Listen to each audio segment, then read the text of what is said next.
What's up, guys and girls? It's Ghost Robo. Today we are playing Nonstop Night on the mobile devices. I like to look at the App Store on my iPhone and see what games are being featured. And they update it every couple days, and that is sort of how I find the new mobile games to play. Nonstop Night has been up there for a while as one of the recommended choices, and so I thought we would check it out for ourselves. Now, it may look simple, but I promise you it is super satisfying. At first I was like, is this really a good game? And then after playing it for a while, I definitely like it. So you can download it if you want. There's a link in the description below. Go check it out. It's free. Grab it. It's worth it. Basically, it is like Diablo or like any sort of dungeon RPG, except your character runs by himself. That's why it's called Nonstop Night. You are just in charge of the abilities, the leveling up, the weapons, the unlocking, all that sort of stuff, the rolling of skills. And I'll show you right now. You can see my knight here. I'm level 15. I've played for quite a while. I've actually ascended 7 times, and ascending, we'll talk about that a little later. But there's quests, there's achievements, there's chest upgrades, all sorts of stuff going on here. And then you'll also notice that I have a skill book, and I currently have my slam skill unlocked. There's different modifiers, upgrades for these skills that I've got going on here. And then most interestingly, you have your weapons, and it's called Nonstop Night, like I said. So even when you're in the menus, your dude is still moving. He's going a little slow-mo right now, but he's chopping away. You'll see the experience points join us at the top left of the screen, and the coins join us at the top right. Coins are super important because that's what you'll use to level up your weapons. And as you level up your weapons, your armor, your cloaks, they cost more and more. So before you know it, 1,000,000 coins isn't a whole lot. You'll go through the different floors, taking down numerous enemies, and eventually reaching boss floors where you have to battle big name bosses with health bars. Now, like I said, I played for a long time, so Chubby Cheeks is probably going to go down very quickly because I'm overpowered right now. But once we ascend, we'll be back to the basics, and you can see how it sort of starts from there. I just wanted to show you how cool the game gets once you have really good gear, once you have a lot of abilities, and once you're casting like 2 clones at once, along with a helper character, my fiery dragon, below in flames at the jelly cubes. Really cool, cute art style, and really satisfying. Like, if you ever enjoyed seeing the XP pop in Call of Duty, or if you ever enjoyed seeing the damage numbers pop in Borderlands, then this game will definitely tickle all those same spots for you. So ascending, this is where the game gets kind of roguelike. You can ascend and start back at the beginning, but with upgrades, but with modifiers. So eventually you will be stronger and stronger and reach higher floors. Because at the beginning, when you first play the game, you won't be able to get that far. And then maybe you'll get to the 20s, then maybe the 30s. Right now it looks like I'm crazy strong, but that's primarily because I wanted to show you guys, like I said, a super souped up character who can summon 2 clones at once, who can leap into battle twice at a time, and who can slam the ground with insane fury, all the while leveling up my items in style. Now, you can re-roll these things using gems, and re-rolling allows you to change the stats and the abilities, the perks as they're called here, of the different gear. And you'll notice there's a star level of the gear, so you can have 1-star gear, 2-star gear, and this is good. Now it does 32 damage and 13 extra attack speed, so we could re-roll it again, but I'll leave it as such. Now I have a bunch of currency and a bunch of gems just to sort of show you guys a powered up character, but you don't need that. It's not necessary. You don't need any gems really, and you'll get them throughout the game. So once we get, I think it says the 50th floor, I get another multiplier, so you'll see in a second how that factors in. But once I get to the 50th floor, we'll take it back to the beginning, and then you'll get to see how the game becomes more difficult and how things are a lot more challenging if you were starting off without a character who is just like the freaking Stromboli of the world here, tearing through bosses in 2 shots. Actually, let's just do it now. We got our wooden chest. I don't want a 1-star item, so let's just ascend now. We'll ascend as soon as we clear out to the next floor. We're at 48. Boom, pop me in, and let's ascend. So we start a new adventure.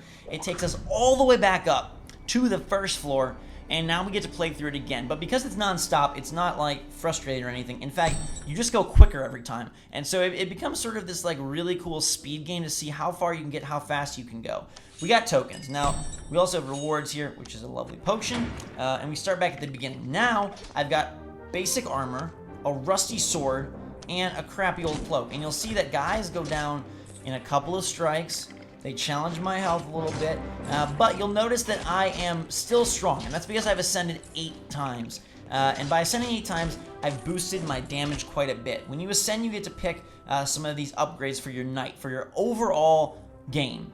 And they can be token gain, armor, damage. I put a lot into damage. And if I have any tip for you playing the game, it's to boost your damage early and often. Damage will help you far more than armor or the cloak or even token gain. I also boosted my coin gainage, so my currency gain is on a huge multiplier. But anyways, you can buy stuff.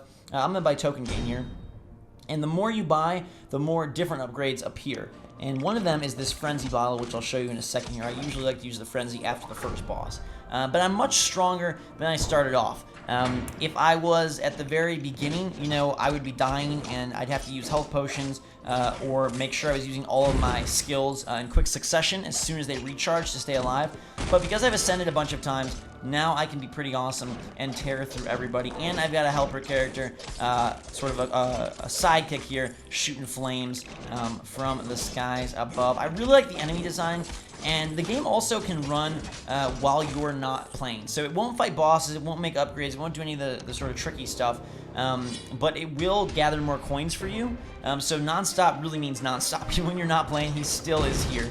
And you will be quite satisfied to come back to your game and be like, man, I got 10,000 coins. Man, I got 30,000 coins. It's a really cool way to sort of get back in the action. Now, I'm just starting off, so I am going to use some more basic gear. So we'll re-roll this a bunch of times until we get something good. Attack speed, that's good.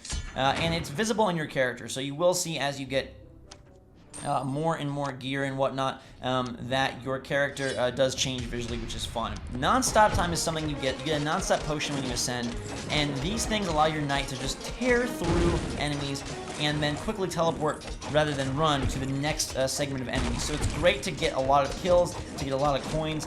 There's some achievements / quests that are tied into coins, that are tied into multi-kills, that are tied into things like that. And so using the Frenzy Potion will help you achieve Super Non-Stop mode and get to those different achievements. Hopefully we unlock an achievement here so I can show you kind of what they're like. Actually, we'll just go into our night menu and look at our achievements. So you got stuff like 250 floors, 15 million coins, beat the boss in floor 50, identify 70 items, upgrade items 1,000 times, level up 15 times, and that helps you get gems, and then those gems are used to reroll.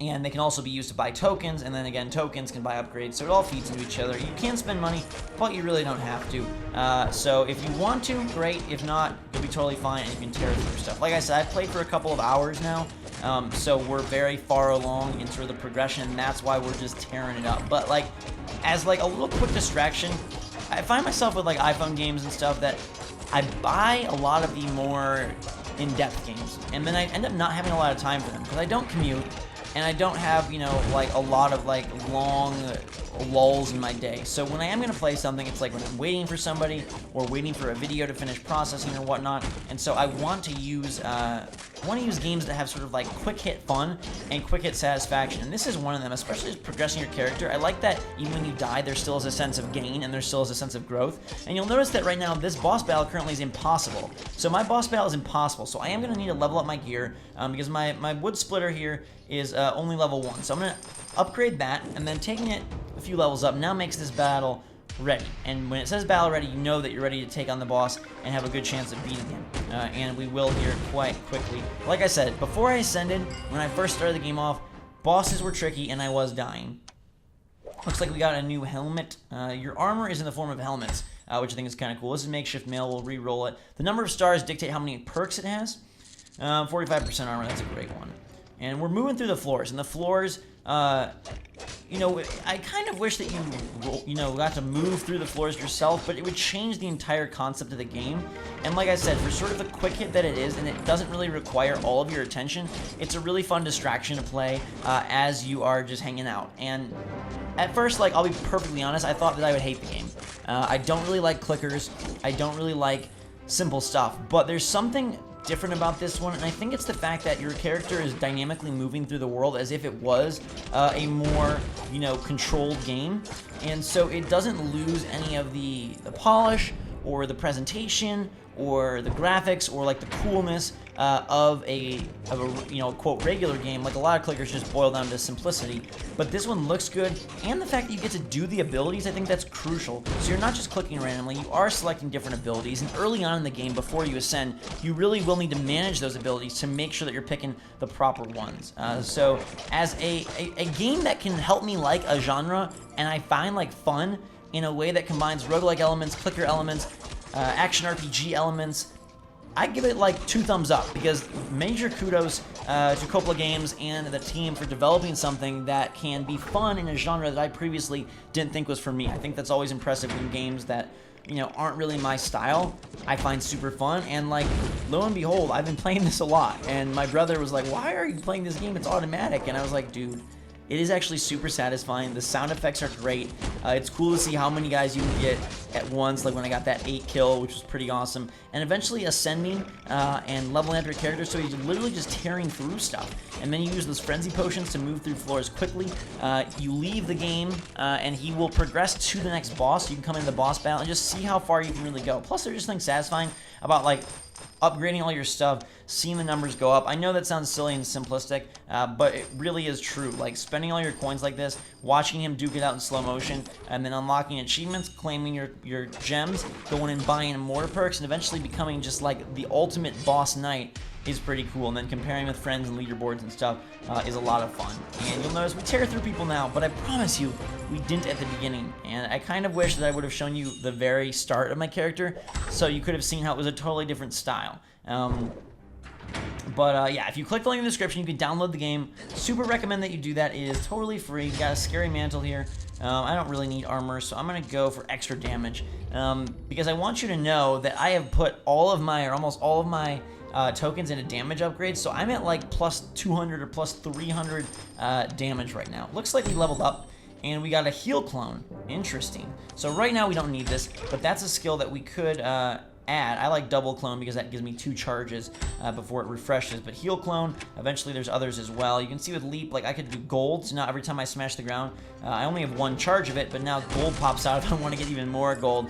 And there's something that just tickles the nerves in my brain every time I see the little level up gems go to the left and the gold coins go to the right. Maybe it's a very animalistic instinct, maybe I'm a puppy dog, a Pavlov dog or whatever, but I like it a lot. Let's tear through a little bit. I kind of want to get to like floor 100 and just see how that goes, because before I ascended a lot, like I died at bosses, and that was very, very sad. But now I'm so powerful, I really have to get really far into the game to see what will challenge me. And I like that they change up the enemy sets. It's not just more of them, but there's whole different groups. So you start off going through some basic guys, eventually like skeletons and dogs. Eventually you'll reach like the jelly cube stage. Then you get to sort of these tiki people stages, and I don't even know what's beyond that. And the bosses are themed based on the area you're at. That's Slam right there. I'll show you the other ability I have. Whirl is a cool ability. And I'll use Frost Whirl just so you can see. So Whirl is a more traditional RPG ability. Slam is pretty cool because it makes like an awesome little, you know, what do you call it? Like an awesome wave of rocks in all directions. With the upgrade I have. Got another chest here. Ooh, katana. I love the katanas, so we'll put that on right now. It's a sharp katana with 30 damage. Always got to go with the damage the best I can. Alright, so Whirl we'll show you here in the Moldy Crypts let's get to a group of guys. I want to use it as a group so you can see its actual devastation. So let me get up here. It's not really a group. Give me to a group, Nonstop Knight. Take me there, take me there. Alright, there we go. So he just flings his sword, almost like Link style, through all of the enemies. Like I said, I prefer having the Slam. I don't know what Void or Slash are, but those are 2 abilities. So you're leveling up your character, and that stays persistent as well. So even after you ascend, you've noticed that my level has not gone back to 1. So there is a lot of overall progression, which I think is critical if you're going to do sort of the Ascension type thing. Nobody wants to go back to the beginning and have to restart everything. So I like the fact that they borrowed something from the roguelike genre and brought it in here. Alright, let's see. I at least got to get to the jelly blobs for you. Let's blob it up. Blob it up, blob it up, blob it up, blob it up, blob it up. Let's go. I like the clones. The clones are not as strong as you, but they do assist in sort of tackling enemies from multiple angles, because your character moves on his own. So when you leap, like, you got to make sure he's leaping into battle if you want to do damage. It has a pretty wide radius, but you can leap the wrong direction. I've done that before many times. And I like having the double charge on the clones. I'm going to put double charge on Leap again just because I like having the ability to do 2 at once. And I've got the ability on Slam that sends rocks in all directions. So it's a very AoE type spell right now, which is pretty cool. We're about to get to a Skeletor boss battle. And it says we're ready for it right off the bat. And this is Leo the Lazy. And he summons minions, but I will not even let him do that. We will take him down before he can even summon. That's how freaking much of a G our knight is. You see we're also getting tokens along the way. You don't get tokens your first run through, but after you ascend, you have to reach the floor 20 to ascend. You may even need to be a certain level, I'm not sure. But then you will get to gain tokens, not just through gems and whatnot, but you'll gain tokens through your play of the game. Alright, we got Scaly Mail, which is really cool looking. I don't need any extra damage. I don't even ever have low HP. Mind you, I also have a ton of extra coins, so I've put them all into my damage category. So I am kind of like a souped up, supercharged character. But it's cool to show you guys, like, eventually what you'll get to rather than anybody else, you know, can just show you the beginning of the game. But I wanted to give you something a little bit more. I'm re-rolling this a crap ton of times because I wanted just some, like, attack speed or damage, but I don't think I'm going to get it. So I guess we'll just go with armor? Yeah, 38% armor is fine. We'll level that up a bunch of times. But I like taking my katana because it's really cool to see. There's those jelly bobs I told you about. It's really cool to see how fast you can tear through enemies. So we'll take our katana up to like level 55 right there. Eventually it starts requiring 10, 20, 30,000 coins to upgrade, which becomes pretty insane. So let's go to the Moldy Crypts. Hello, Moldy Crypts. How are you? Slamming down, slashing through. What do you think of Nonstop Night? Let me know in the comments down below. Hopefully you enjoyed this video. Like I said, I don't play a lot of phone games, but I've been trying to get more into them. And I thought I liked the ones that were very in-depth and very complex, but I found myself never playing them and then just sitting on my home screen. Nonstop Night, not like that. So there's some give and take, but I do like the fact that it's a fun, quick diversion that I actually genuinely enjoy playing, and it's super satisfying while I'm waiting for videos to process or unload or upload and see how far I can get. And it clearly is working because it's been atop the Apple recommended feature charts for a while now. So as we move to the Jelly Lord boss, you'll see him in a second. We're ready for the Jelly boss. I think he's funny. I will say thank you so much for watching. Have a fantastic day. Drink so much Shell. Go check out the game. Let me know what you think of it once you get it for yourself. And we will see you all later.